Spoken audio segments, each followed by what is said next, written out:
is lungs. Tas cardio, which means heart. Yes, sir. Diba? Respiratory, lungs, baga.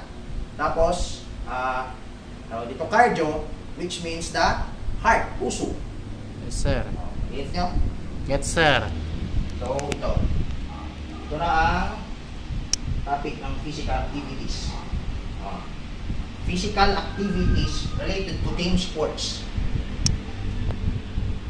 Body composition, it refers to the proportion of fat, muscle, bone, and water in the body.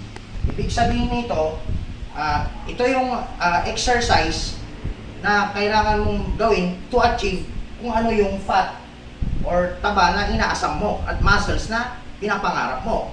Like for example, is yung yung sa fat, diba? While you doing the gusto mong ma-achieve yung magkaroon ka ng abs, you do the push up para magkaroon ka ng abs, diba? Or kung gusto mo namang mag-improve yung hita mo, yung knee mo, gawin mo yung squats. Nagets niya? Yes, sir. Nagets po namin. Yun yung niya, kumbaga meaning, and then sama ko na rin benefits niya. And other, tugtong ko na rin yung other benefits niya is to achieving the ideal body type or prevent joint problems and diabetes. Ibig sabihin, na-achieve natin yung sinabi ko noon yung fat na pinapangarap natin, yung inaasam-asam natin.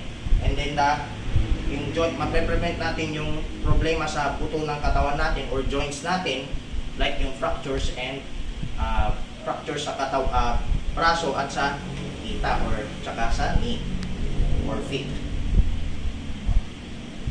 Example of the body composition, which is the push-up and squats.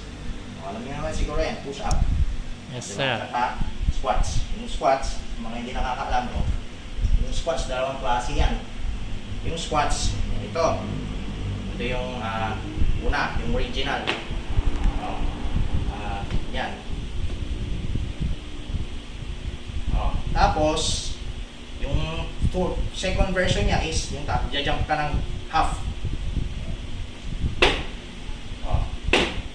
Diba? Tapos yung push-up, alam mo yan, yung push-up. Ganun. Diba? Alam mo yan, push-up. Then the next is cardiovascular endurance.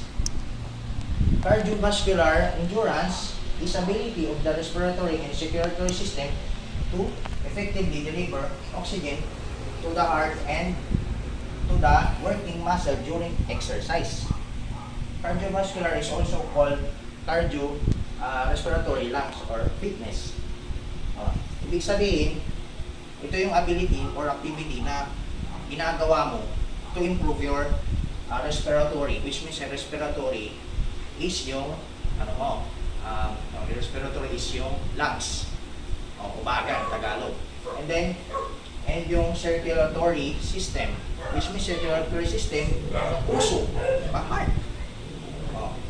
And then, yung benefits niya, magandang benefits sa katawan nito is the improves heart and lungs functioning, which means pag-improve yung heart rate mo, yung pagtibok ng puso mo, bibilis. Tapos yung lungs mo ay bibilis din na mag-function. Hindi siya yung parang ordinaryo, mabagal siyang mag-function. For example, of the activity of cardiovascular endurance is the running and stair climbing. Running, ibig sabihin takbo.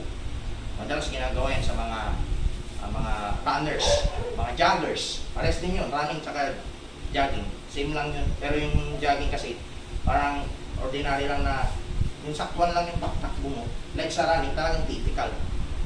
Kumbaga parang sa motor lang yan. And then yung stair climbing. Yung stair climbing, which means para siyang type of jogging, pero sa hagdanan ka magja-jogging from the start hanggang sa bottom or sa finish line. Next. Flexibility. This is the ability to move a body part through a full range of motion at the joint. The sit and reach and zipper test are commonly used on measuring flexibility. which means ito yung PDT na flexible